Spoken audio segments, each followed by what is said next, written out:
মুসুদে সারাদিন পড়তাছে আজকা, ব্যাপারটা তো চিন্তার। अच्छा। তাহলে এই যে দুধ নিয়ে আসি, সারাদিন যেন পড়তাছে, ওর একটু দুধ দি, পড়ানো হয়ে গেছে। এই মুসু, নে দুধটা খেয়ে ফেল। এবার রেজাল্ট আরো ভালো করবি, একের উপরে যেতে হবে তো, মনে রাখিস। মম, তুমি নিশ্চিত থাকো, এবার আমার রোল একের উপরে নেব। দেখো, দিলাম ডলা, পড়া সব হয়ে গেল খালাস। তুমি নিশ্চিন্তে ঘুমাও, আজকে আমি এমন পড়া পড়বো, রোল আমার একের উপরে নেব।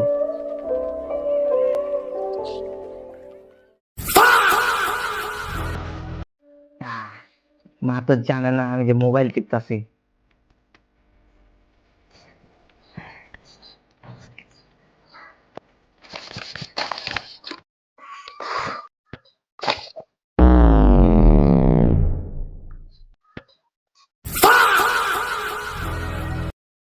तेरे बिन